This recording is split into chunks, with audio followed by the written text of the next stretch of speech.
Welcome to Anna's Coastal Kitchen. Today I want to share with you some of my super helpful tips in the kitchen to save you time and money. Grated cold butter is perfect for adding to flour before baking muffins, scones, biscuits, and pie dough. It also melts quickly, so if your butter is too cold to spread, grate it first to add to your toast, vegetables, or baked potato. To store your fresh tomatoes, place a container on your countertop away from direct sunlight.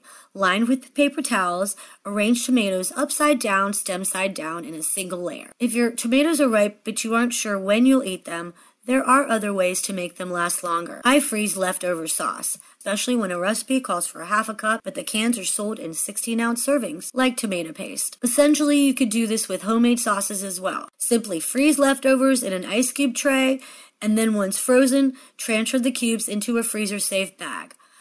I also freeze my herbs this way when my garden is overflowing in the summertime. Add the herbs into the ice cube trays and top with a good quality extra virgin olive oil. It stays fresh and so convenient when I need to add a few tablespoons of herbs, tomato paste, or a sauce to a dish. I have an amazing way to keep my celery fresh for over 2 weeks.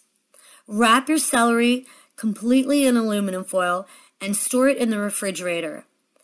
This keeps my celery fresh for over 2 weeks. Amazing. To keep your lettuce or salad fresh for over a week, drape a paper towel over the top of a bowl of salad and then cover it with plastic wrap.